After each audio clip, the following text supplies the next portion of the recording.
The Galactic Council had always been a powerful force in the galaxy. For centuries they maintained order between the countless species of the stars.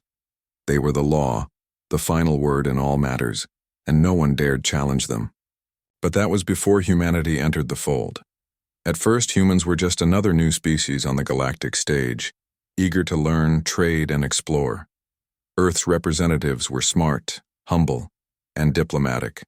They avoided the political pitfalls that many species stumbled into. Earth's colonies on distant planets grew, and their technology advanced quickly. But as humanity's power rose, so did their risks. It wasn't long before whispers of humanity's potential started making their way through the corridors of the Galactic Council. Rumors of human speed in adapting to alien technologies, their ability to think outside the box, and their creativity in battle began to concern the other species. And so, the decision was made. The Council convened in a high-security meeting room aboard the Central Command Station, located on a moon orbiting the gas giant Huron-12. Species from all over the galaxy were represented, their varied forms and colors filling the large, round chamber. At the head of the table sat Supreme Counselor Zorath, a towering being of light and shadow, his alien eyes sharp and calculating. "We cannot ignore this any longer," Zorath began, his voice resonating in the chamber. "Humanity is growing, too fast. They are a danger to the balance of power in the galaxy." A murmur of agreement spread across the table. Chira, a small insectoid diplomat from the planet Valsha 4, raised her many arms in an effort to bring order to the meeting. "They are unpredictable," she added, her voice a low, clicking sound. "In a matter of decades, they've gone from a primitive species to one capable of rivaling our greatest forces. We've already seen the power of their weapons." Zorath nodded, turning his gaze to the large holographic display that projected a map of the galaxy.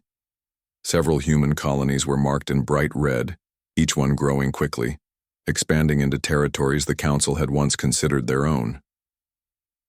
"Their warships," said Tarkus, a hulking reptilian creature from Drac 9, "have the capability to match our own. If they were to unite, we would be outnumbered.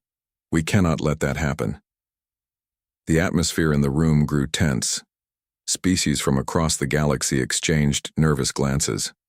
Some wanted action, others preferred caution. But the growing consensus was undeniable. Humanity had to be controlled before they could threaten the entire galaxy. "We must impose limitations," said Velsira, the elegant but deadly envoy from Hemis Prime, her silken voice cutting through the tension. "We will restrict their access to advanced technology, limit their expansion, keep them confined to their home system. Perhaps we should ban them from space altogether," suggested Warak, a massive armored being from the ice planet Uroth, his voice gruff. "Force them to stay on their planet until they learn discipline." A long silence followed. The idea of a complete ban on space travel for humanity was radical, even for the Council.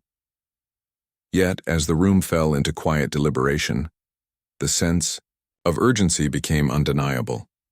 "We need to act swiftly," Zorath finally declared. "Humanity's potential is greater than any species in this room is willing to admit. But we cannot allow them to rise unchecked. The future of the galaxy is at stake." The vote was cast one by one. The representatives of the Council cast their votes. The decision was unanimous. Humanity's expansion would be stopped. Their space exploration programs would be restricted. Colonies that had been founded beyond Earth's solar system would be abandoned. And their advanced technologies would be stripped away. On Earth, the news came as a shock.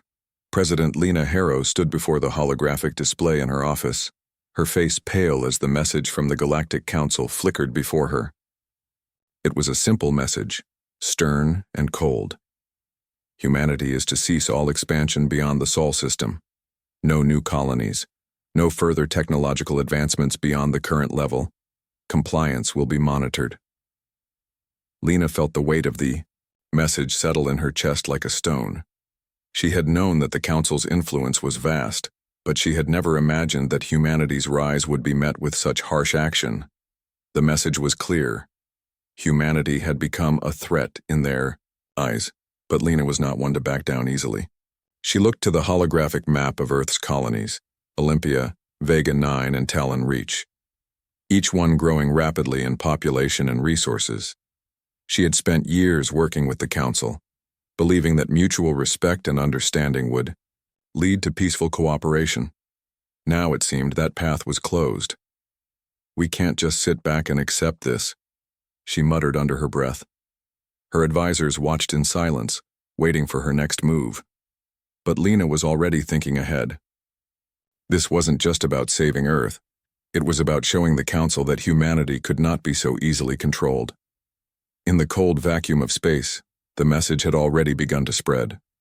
The news of the Council's decision echoed across human colonies.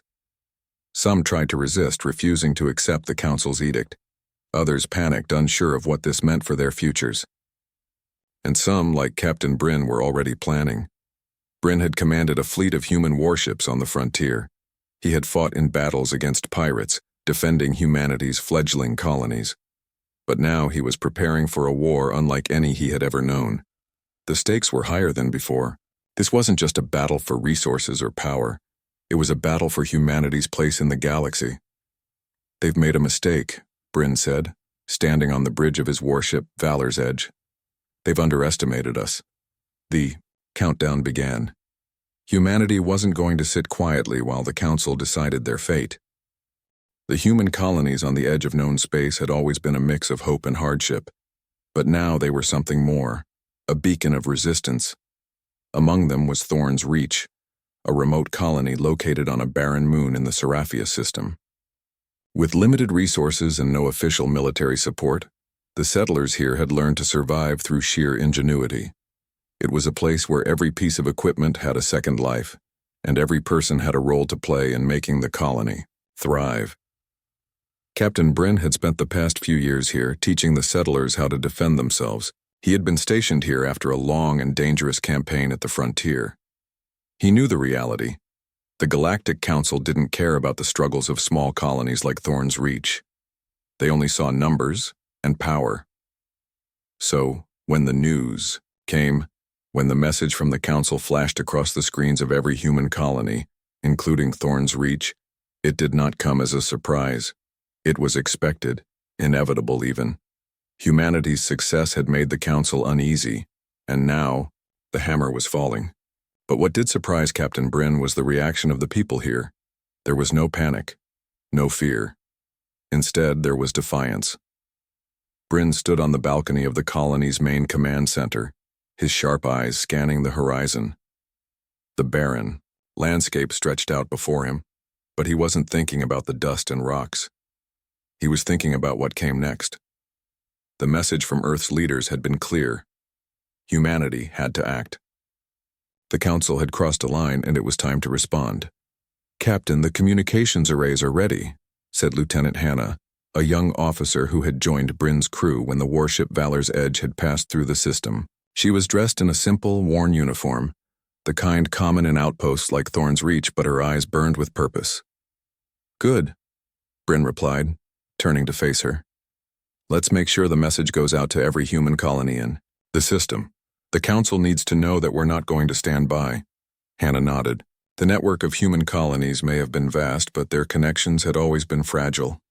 A message sent from Thorn's Reach would take time to reach Earth, but it didn't matter. The colonies needed to know that someone was willing to fight back. Half a galaxy away, the Council had already begun mobilizing.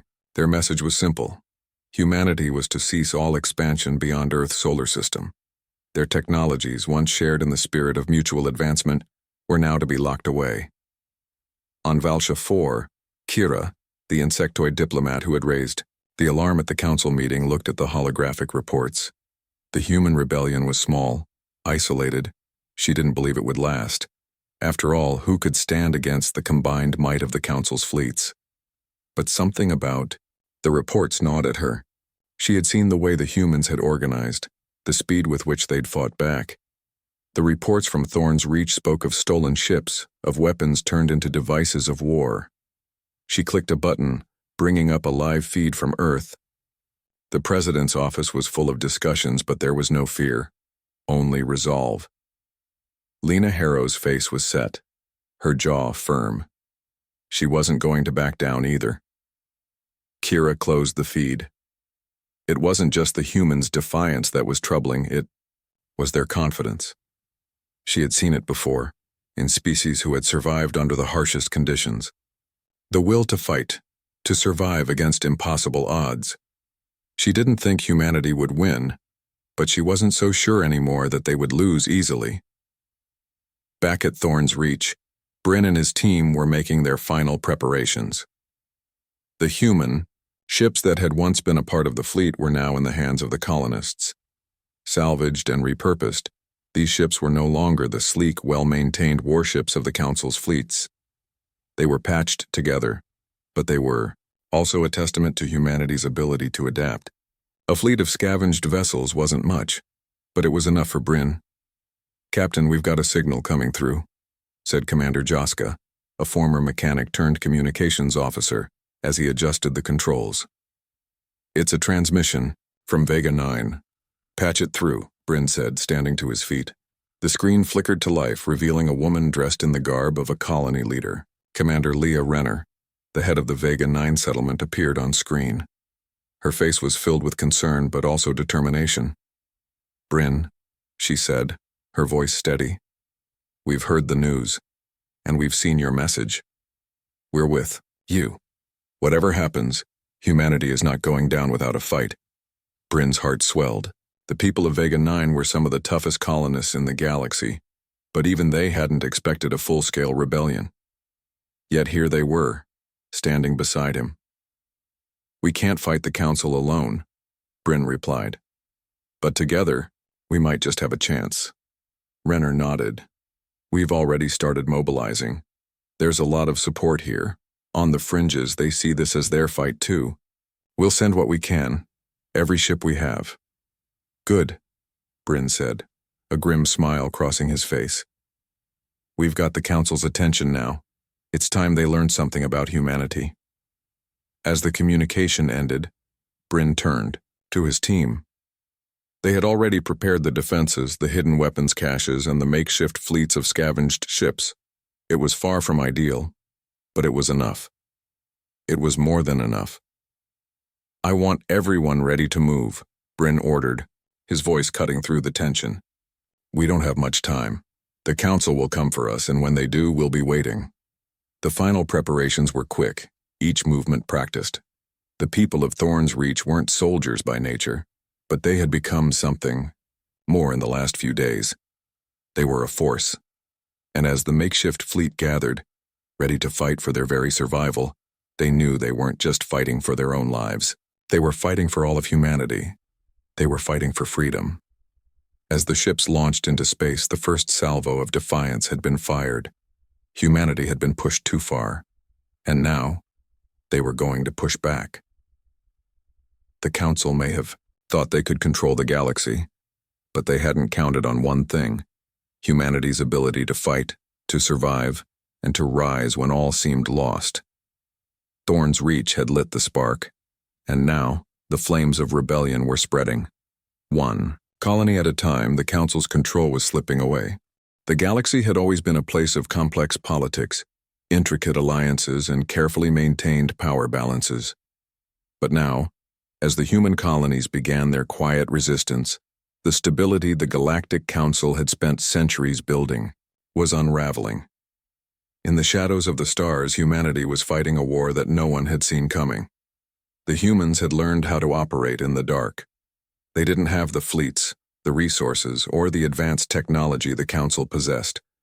But they had something else: the will to survive. And when it came to fighting in the dark, the humans were unmatched.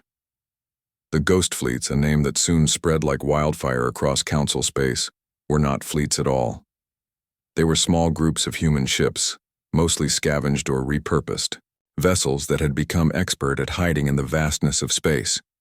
They didn't announce their presence with a blaze of fire or a fleet-wide assault. They simply appeared, made their strike, and disappeared into the dark before anyone could react. The first sign of the Ghost Fleets came in the Zetorian expanse, a region long under the control of the Council. A convoy of trade ships carrying vital resources to the Council's military strongholds was ambushed in the middle of the vast expanse. The Council had expected this, of course. Pirates had always targeted convoys in this part of space. But when the attack came, it wasn't from pirates. It came from humans. The convoy's defense systems were overwhelmed in a matter of minutes, not by massive warships, but by small, agile human vessels that seemed to appear out of nowhere. They used the debris of old battles to hide their movements, slipping between asteroids, space debris, and abandoned stations. They didn't engage in prolonged combat. Instead, they struck fast, disabled the convoy's systems, and then disappeared before anyone could react. By the time the Council's forces arrived, the human ships were gone, and the convoy had been reduced to a pile of useless wreckage. Half a galaxy away aboard the Council flagship, Supreme Counselor Zorath was livid. His advisors had warned him that humanity might be a challenge, but no one had expected this kind of audacity. The humans had no business operating this way. They were supposed to be weak, easy to control, not this organized, sneaky force that struck when and where they least expected. How are they doing this? Zorath demanded, his voice vibrating with anger. How are they able to move through our space undetected? The head of Council Intelligence, Commander Valik, a tall, sharp-eyed being with glowing violet skin, stood nervously before him. Sir, we believe they are using the debris fields scattered throughout the galaxy.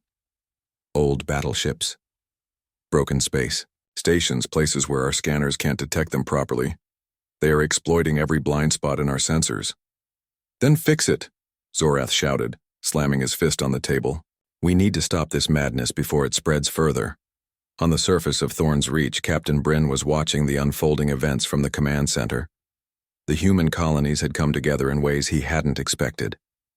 News of the attacks in the Zatorian expanse had spread quickly, and now more and more colonies were starting to join the resistance.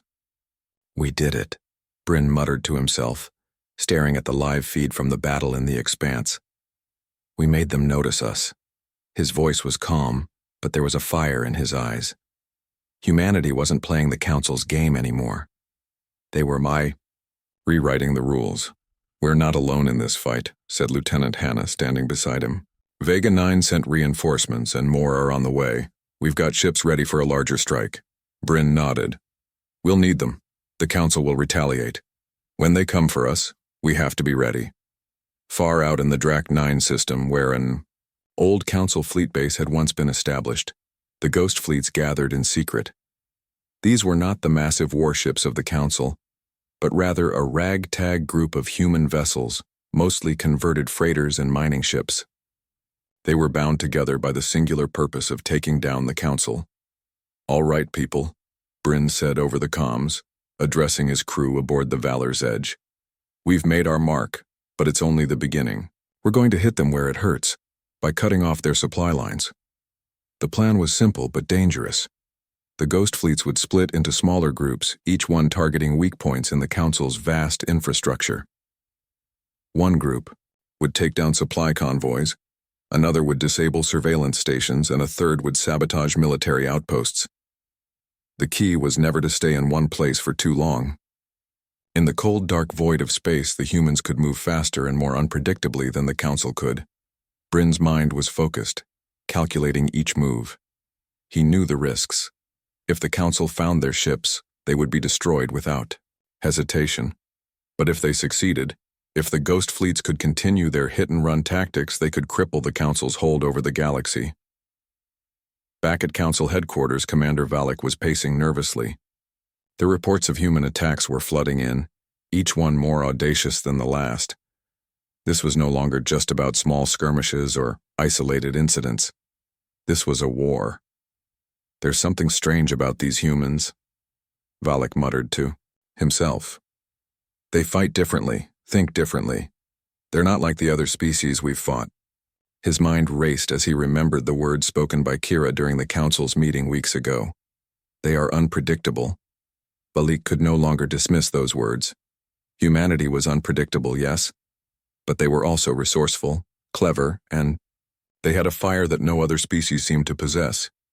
"They're making us look weak," Valak said, slamming his fist against a console, "and I don't think we'll stop them unless we act quickly."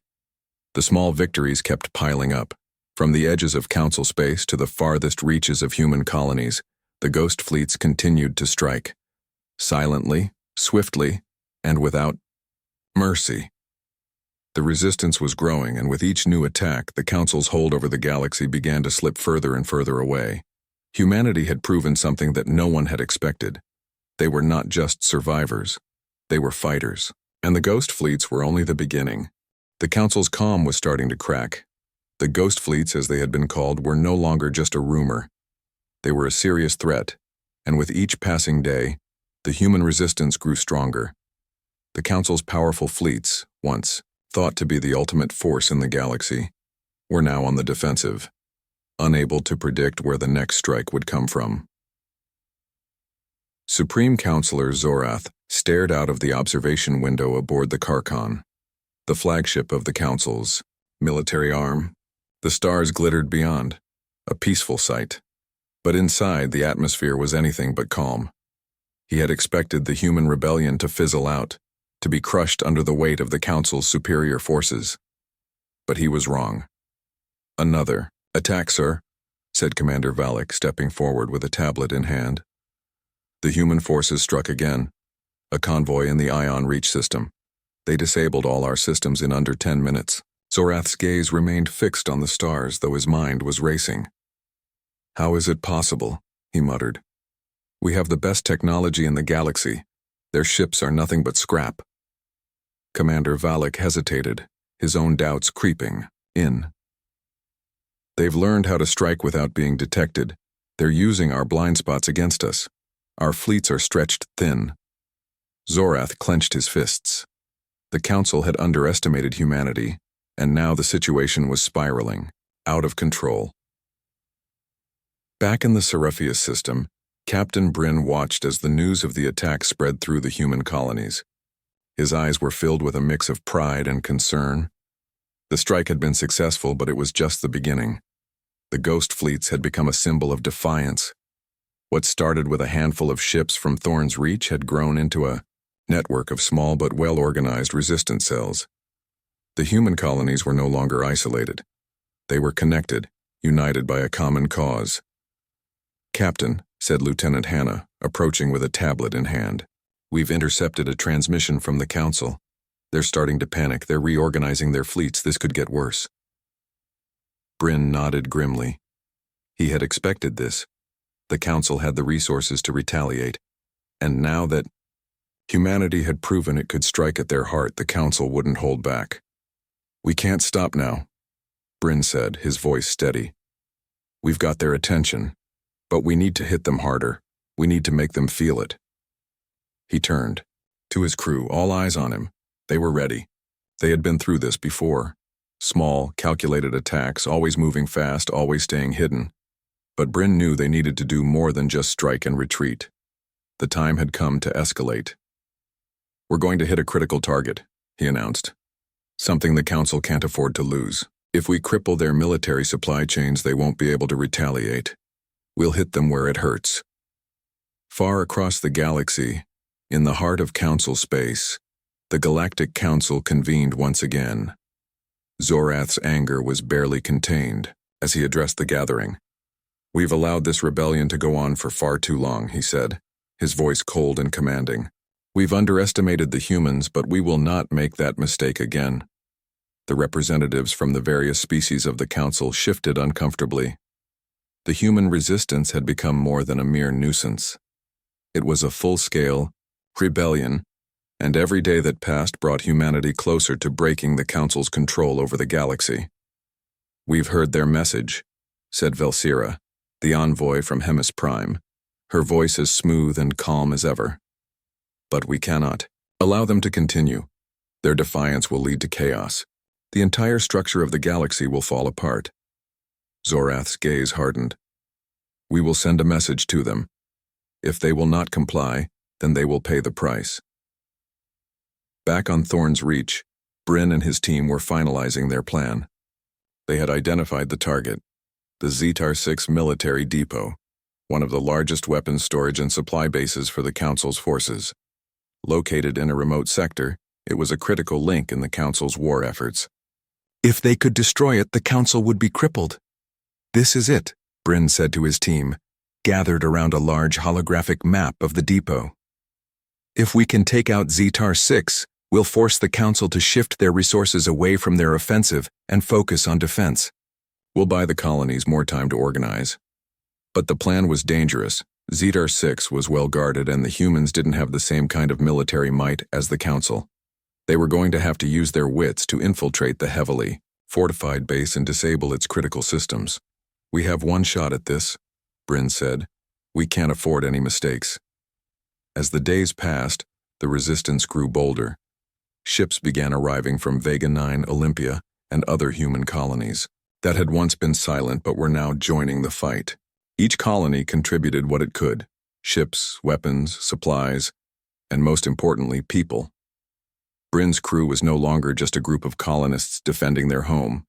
They were becoming a fully fledged military force. On the day of the attack, the ghost fleets launched their assault.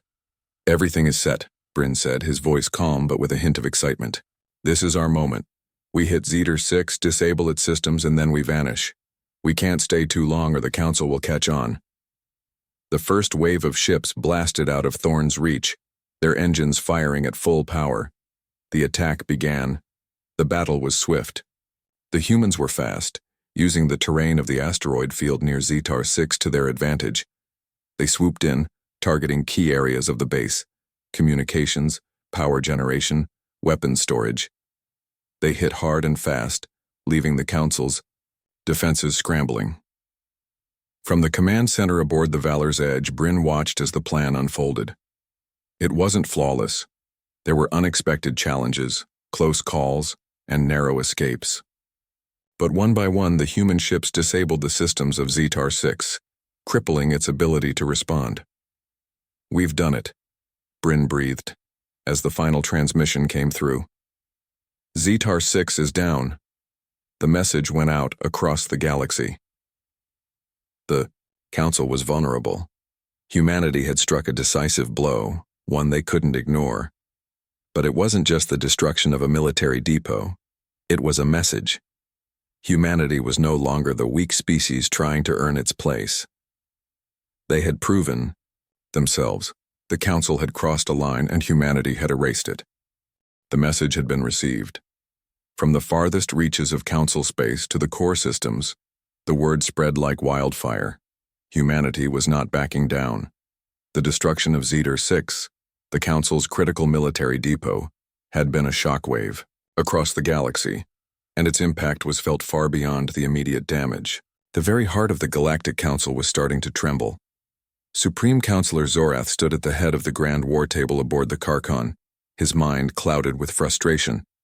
He had been certain that humanity could be contained. Their resistance, while troublesome, had been viewed as nothing more than a brief rebellion that would fizzle out. But after the attack on Zetar-6, he could no longer ignore the truth. The humans were more than just a nuisance. They were a real threat. Has the situation been contained? Zorath demanded, turning to Commander Valak, his tone cold and calculated. No, sir, Valak replied, his voice tinged with exhaustion. The humans are not stopping. They've hit another supply route and more of their ships are appearing in our space. We've lost communication with several patrols in the Belos system. Zorath clenched his fists. The humans were proving to be far more resourceful than the Council had anticipated. It's time we bring this to an end. Meanwhile, far on the edges of the galaxy, humanity's resistance was gaining momentum. The ghost fleets had grown stronger, their strikes more frequent and more devastating. What had once been a scattered rebellion was now a growing force, one that the Council could no longer ignore. At Thorn's Reach, Captain Bryn and his team were preparing for their next move. The attack on Zetar-6 had been a success, but they knew the Council wouldn't let this go unpunished. They were only one step ahead and that gap was closing quickly. We can't slow down now, Bryn said, standing in the center of the command room, a map of Council space projected before him. They're coming for us. The Council will Retaliate and they'll come at us with everything they have. Lieutenant Hannah, standing beside him, nodded. We've already seen their response. They're consolidating their forces. Our next strike needs to be decisive. Bryn's eyes narrowed as he scanned the map. We can't wait for them to regroup. We need to hit them where they least expect it. The human forces had become a thorn in the side of the Galactic Council.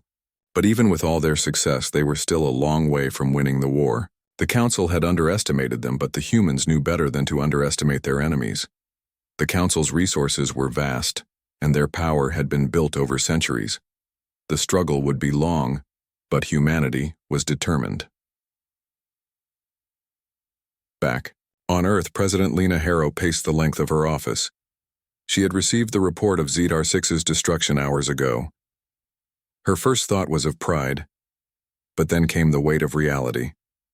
The Council would not tolerate this attack, and humanity would pay the price. Lena, a voice called from the doorway. It was her advisor, General Marcus Sloan, his face hard as stone. The Council is sending reinforcements. We're expecting a full-scale retaliation. We need to prepare for the worst. I know, Lena replied, but humanity has made a choice. We won't be controlled any longer. In the heart of Council space, the leaders gathered again, determined to take swift action. They had lost too much. The destruction of Zedar 6 had been only the beginning. The war had reached a tipping point, and the Council could no longer afford to sit back and wait. We need to crush them now, said Velsira, the representative from Hemis Prime, her voice firm with authority. If we allow this rebellion to continue, the galaxy will descend into chaos. We cannot let that happen. Zorath's eyes glinted with a cold resolve. We'll send everything we have. I want every human colony wiped out. No more mercy. Back on Thorn's Reach, Bryn and his team were making final preparations for their next mission. They had been hit hard by the Council's retaliation. Several colonies had been destroyed in surprise attacks, and human forces had been pushed back. But they refused to give up. We have to fight back, Bryn said, his voice steady but filled with determination. The Council is coming for us, but we're not going to run. We'll make them pay for every colony they destroy. We're ready, said Commander Joska, his expression grim but resolute. We'll need more reinforcements, though. The Council's ships are more powerful than we can handle alone. Bryn turned to Lieutenant Hannah, his face lit by the glow of the map projected in front of him. We'll get reinforcements. Vega 9, Olympia, they're all on our side. We'll hit them with everything we've got. The ghost fleets had grown into a formidable force, and the next target was clear. The Council's main supply hub on Narath Prime, the beating heart of the Council's war machine. If they could cripple it, the Council's ability to maintain its fleets would be severely damaged. But it wouldn't be easy. Narath Prime was heavily guarded, its defenses nearly impenetrable. Bryn's plan was bold, but if it worked, it would deal a crushing blow to the Council's infrastructure. We need to strike now, Bryn said, looking around at his team. The Council is too focused on the rebellion. They think they've got us cornered, but they've made a mistake. They've underestimated us again. As Bryn and his team prepared to strike, the Council's fleet moved closer, their ships gliding through space with an ominous certainty. They were bringing reinforcements, massive warships with firepower that could wipe out entire fleets in minutes. The humans were outnumbered, outgunned, but they had something the Council didn't: heart. The ghost fleets launched their attack on Narath Prime without warning. Ships tore through the skies, firing on the massive supply hub's defenses. The battle was fierce, a whirlwind of explosions and energy blasts. The humans fought with everything they had: scavenged ships, makeshift weapons, but above all, their sheer determination. We're doing it, Lieutenant Hannah shouted over the comms. We've disabled their outer defenses. We're getting through. Bryn's heart raced as he watched their progress. This was it, the turning point. The Council was about to realize that they had made the biggest mistake of all. As their ships breached the core of Narath Prime's defenses, Bryn knew one thing: the galaxy would never be the same again. The Council had underestimated humanity. Time and time again they had brushed off humanity's potential, thinking that the rebellion would falter, that the human spirit would break. But now, as the final battle loomed, the Council realized their mistake. Humanity was not just fighting for survival, they were fighting for their future. In the depths of Council space, Supreme Counselor Zorath sat at the head of the war table, his fingers steepled as he surveyed the latest reports. The Ghost Fleets had dealt blow after blow to the Council's war machine, and now, with the destruction of Nereth Prime, the balance of power was shifting. No longer could they call humanity a mere nuisance. The human rebellion had grown into a full-scale war, and the Council's ability to control the galaxy was slipping through their fingers. "We have to crush them," Zorath said, his voice cold and filled with finality. "If we do not act now, all is lost. We cannot let the galaxy fall into chaos." Commander Valak, standing at attention, nodded. "We have gathered every fleet in the sector. They're on their way. It's all or nothing now." The Council had made their decision. The time for negotiations, for half measures, had ended. They would launch a full-scale attack, one that would either end humanity's resistance or annihilate it once and for all. Meanwhile, in the human colonies, the rebellion had reached a fever pitch. The destruction of Nereth Prime had sent shockwaves throughout the galaxy. The humans had proven that they could not only fight but win, and now they were preparing for the final assault against the Council itself. Captain Bryn stood in the war room aboard the Valor's Edge, watching as his fleet assembled. It wasn't just the Ghost Fleets anymore. The human resistance had united, every corner of humanity's reach joining the fight. The humans had come together with a singular purpose: to take down the Galactic Council and take back control of their future. "We've fought well so far," Bryn said, his voice steady, as he addressed his crew. "But this battle is unlike any we've faced before. The Council is bringing everything they have." The members of his crew nodded in understanding. They were ready for what was to come. They had no choice. If humanity lost now, it would be the end of everything they had worked for. "We will make them regret underestimating us," Bryn continued. "But this won't be easy. We'll hit their fleet at the Corax Junction where they are gathering their forces. We take it out, and we cripple their ability to fight back.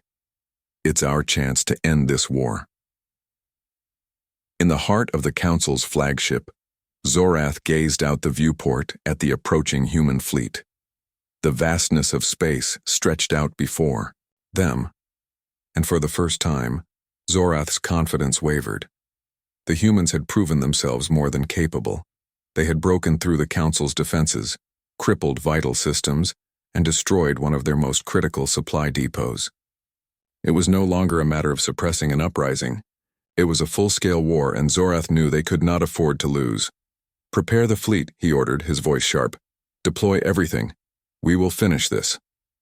The final battle took place in the depths of the Corax Junction, a massive asteroid field that had long served as a supply route for the Council. It was here, in this chaotic expanse of rock and dust, that the fate of the galaxy would be decided. Bryn's fleet was positioned at the edge of the field, ready for the fight.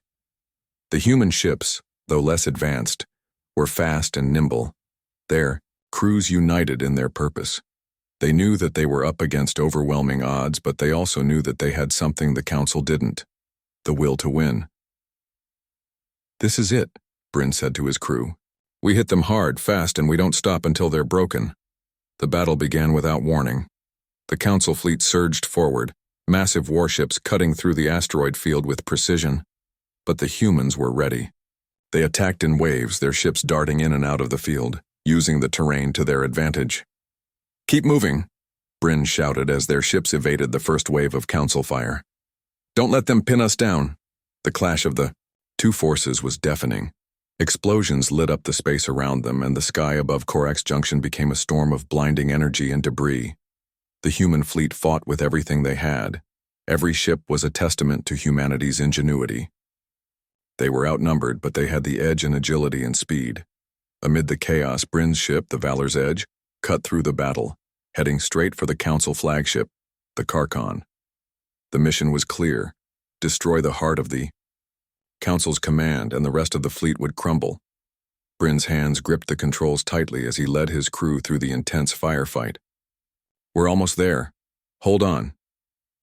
The Carcon loomed ahead, its defenses strong but not invulnerable. The human ships had taken down critical systems of the Council ships in previous skirmishes, and now they were ready to finish what they had started. We're in range, Bryn said. Prepare to fire. The crew's eyes locked onto the target. The Carcon's shields flickered as they were bombarded by the first wave of attacks. The Valor's Edge struck once more, hitting the flagship's command center. Direct hit, shouted Lieutenant Hannah, her voice filled with triumph. We've breached their defenses. On the Carcon, Zorath's face twisted with rage. The Council flagship was now under siege. The human fleet was relentless, pushing through wave after wave of defense. They were breaking the Council's lines. Order the fleet to retaliate, Zorath shouted, but his orders were lost in the chaos. The human resistance had done what no one had thought possible. They were on the verge of victory. Back on Earth, President Lena Harrow stood in front of a large monitor, watching as the final moments of the battle played out. The people of Earth and the human colonies were united, holding their breath as their forces took the fight to the heart of the Council. It's time, Lena whispered to herself. The humans had made their stand, and no matter the outcome, they had proven that they would not be controlled. They had earned their place in the galaxy. The final blow came swiftly. As the Valor's Edge tore through the Carcon's defenses, the flagship's command center was destroyed, and the Council fleet was thrown into disarray. The battle was over. Humanity had won, the Galactic Council had fallen, and humanity had emerged victorious. They had taken back control of their destiny, and in the process, had changed the course of the galaxy forever. The humans had proven that they would not be ruled, that they would fight for their freedom no matter the odds. The galaxy would remember the day that humanity erased the line the Council had drawn. And as the survivors of the war began to rebuild, they knew one thing. For certain, the galaxy had changed forever.